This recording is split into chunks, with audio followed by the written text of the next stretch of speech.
Hey guys, Cinderella here. I want to talk to you guys about something that is going to set the tone for the whole challenge for you, and that's meal planning and prepping. This is like key, you guys. This is so key. That wonderful saying of you can either plan to fail or you can fail to plan, one or the other.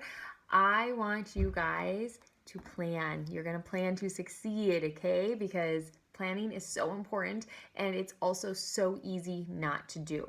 I've been there, I've done it, I've consistently meal planned for almost 2 years in a row, only for it to all basically go want downhill and totally not do it.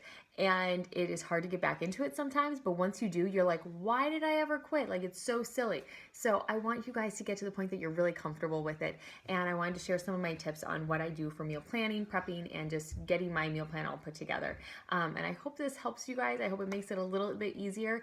If you guys have tips on how you guys meal plan, I want to hear them. I'm not an expert at this.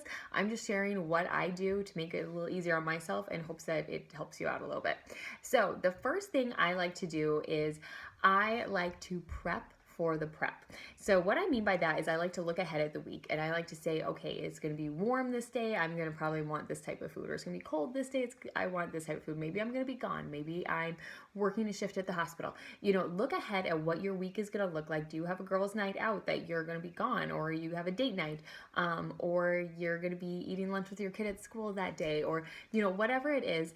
Figure out what meals you're going to have to prepare and make little notes. Use a template. Make your own if you'd like. Check out our file section if you would like. There's a template in there for a meal plan as well. Just print that out and you can just make little notes within it and if you're going to be gone or whatnot. So kind of prep for the prep, so to speak. The next thing I want you to do is take an inventory of what you have.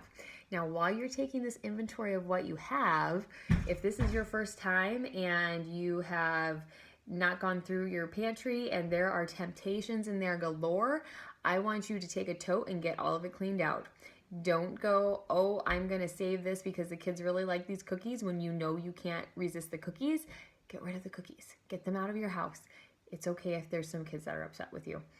They survive. I promise they do. But anyways, that's besides the point. Or have your spouse hide them. My husband has to hide stuff from me all the time because I'm a candy addict, you guys. I totally am. I'm a sugar addict, and if there's like leftover candy, I'm like, please hide that from me. I will eat it all, and I seriously will. And there's been a lot of times I have scavenged our house looking for it. So I'm not too prideful to admit that. It's sad. It really is. But is life, okay? We all take what we have, I guess. Anyways, but take an inventory, go through that pantry, get rid of the stuff that you don't need or don't want or you're not going to be able to resist, and take an inventory of what you have. Sometimes, you guys, people think when they're meal planning and prepping or switching over to a clean diet versus a diet filled with processed foods, they go, it's so expensive. Well, it can be if you let it, okay? Now, there's a few things that you can do. Obviously, you can be a couponer. You can look through the ads. You can figure out what things are going to be on sale and decide if those are things you're going to incorporate into your meal plan that week.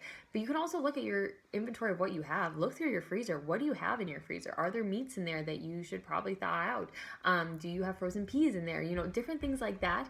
Use what you have because it can get expensive if you're starting out and like maybe you don't have spices. Like there's different things like that. But also keep in mind when you're making your meal plan, make sure you're doing things that are in season, okay? So there's nothing that says you have to buy strawberries in January. They're not that good anyways. Nothing says you have to buy strawberries in January, okay? Go with a fruit that's more in season and more reasonably priced, and that's going to help keep it within your budget for you. So take that inventory. I like to write everything down while I'm taking my inventory, so when I actually sit down with my meal plan in front of me and I'm writing it out, I can just glance over and go, oh yeah, I have a thing of broccoli and I have this, and I can plug it in. So then you're going to also kind of determine what your staples are. And by staples, I mean like your staple meals. Like what is a meal that you guys have every week or every other week that is a good, healthy meal that you know your family's going to like. So when you think of those staples, think of the meals that are just like easy to whip together, ones that you guys really enjoy, that are nutritionally dense, and that you just don't have to think about. Those are the ones that are going to be your staples. Plug those into your meal plan so you know that they're there. Then the next thing that you can do is kind of get inspired. Check out our file section in this group because there's tons of recipes in there. Look through them, decide what ones sound awesome. And keep in mind, you guys, what I want you to do when you're getting inspired is I also want you to keep it simple, okay? have you heard the wonderful KISS expression, keep it simple, stupid? Like, really, like, seriously, keep it simple. There's no reason for you to think that you have to be making all these fancy gourmet meals if this is totally new to you and maybe you don't enjoy cooking that much.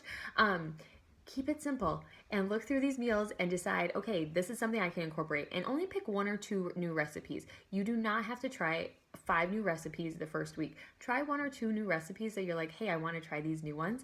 And ask your family. See if your family has something that they're really interested in or they really want to do. Maybe they're like, hey, I want to try crock pot fajitas or something like that. Stuff like that is fun. And when you incorporate your family in it, they get a little bit more excited, especially if you have kids. Like, my kids love meal planning with me. Granted, they really would prefer it if I would just put cookie dough and like junk all throughout the whole thing, but they at least get excited about it. And something that we'll do is we don't just do desserts every day. We stopped doing that. It wasn't serving us, essentially. We just stopped.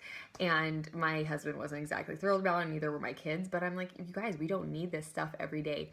And it was a really hard temptation for me. And if it's not good for me, why would I be feeding it to my kids? But I will let them pick out a dessert like once or twice a week, depending on what's going on, or if they had like amazing behavior. And stuff like that gets them really excited when we're putting together meal plans. So once you've kind of decided what your meals are going to be, you kind of have an idea of what your week's going to look like, I want you to decide what your containers you're going to be fitting in that day. So you need to look through your book, and I have the book here for the 21 Day Fix Extreme. You're going to look through your little guide. You're going to determine like your containers that you fall into. This is the little bracket, and every one of them, every workout plan, has a nutrition plan that goes with it. And if you don't have a book that's actually came with your challenge pack, you have access to the Beachbody On Demand. And I want you to look on that. All of the nutrition plans are right on there. They actually have this full entire book in a PDF version right on there. So check that out. And you want to get all your containers in. So now that you have all your main meals picked out, decide how many containers you're going to use for each thing, and then kind of adjust yourself accordingly.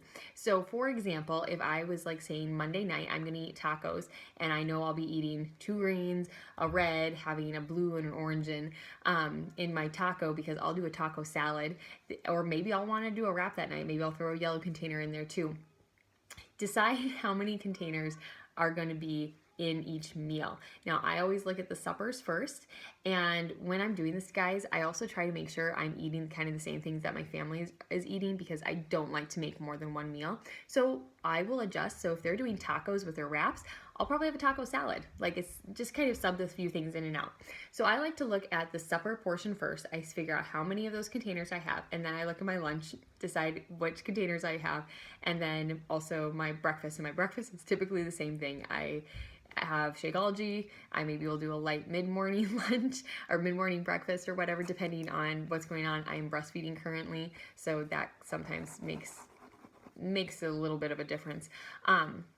But what I will do is, after I've determined how many numbers of things I need, I will just on a piece of paper write down the color, just like the first letter of the color of the containers, and then how many of those I need to fill. I'm just going to write this real quick here. 2 and 3. Okay, so that's, if you can see that, that's just kind of like the number of each container. So the G is green, P is for purple, whatever. And then I will look at my meal plan, and then I'll just make little tally marks as I go through the meal plan to make sure I'm actually meeting all of those containers for that day. And then once I have all my meals done, my main meals, so my breakfast, lunch, and supper, once I have those all tallied out, I see what I have left. So say I have 1 purple left and 1 purple and 2 reds left. So for those, it just kind of depends on what obviously I've eaten throughout the day, but like a purple, I can easily sub in an apple. Purples are your fruits. So I'll have an apple for a snack. And then if I need another red, I love hard-boiled eggs. So I could throw hard-boiled eggs in for a snack that day. So I like to look at my big meals, and then whatever my leftover containers are, those are my snack ones. So that's kind of how I fit my containers in. I hope that helps. And you guys, there's a ton of information in the file section with sample meal plans. There's tons of stuff in there, so please utilize that. They're put together for you guys to utilize, so if you even need to just totally copy them, that's okay. I know sometimes when you're looking at these container system, if this is your first time using it, it can be really intimidating, and I want this to be an easy transition for you, at least as easy as possible. But I remember sitting down the first time looking through this and going, oh my gosh, what am I gonna do? And spending like 2 hours on my first meal plan.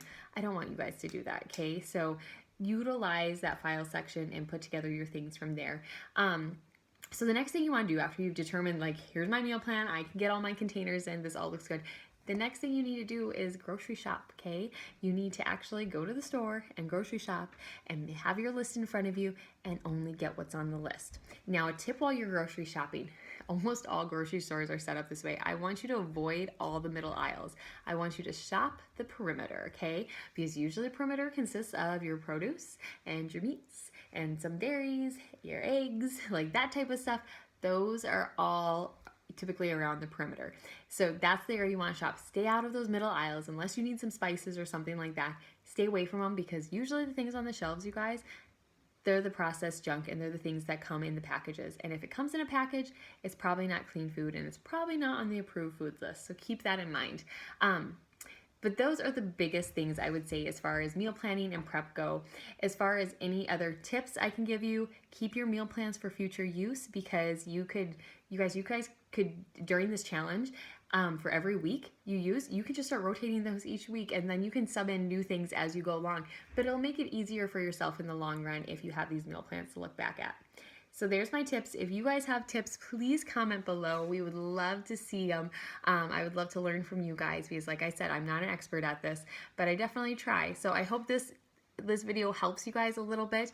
If you have questions, ask away. All right, peace guys. Talk to you later.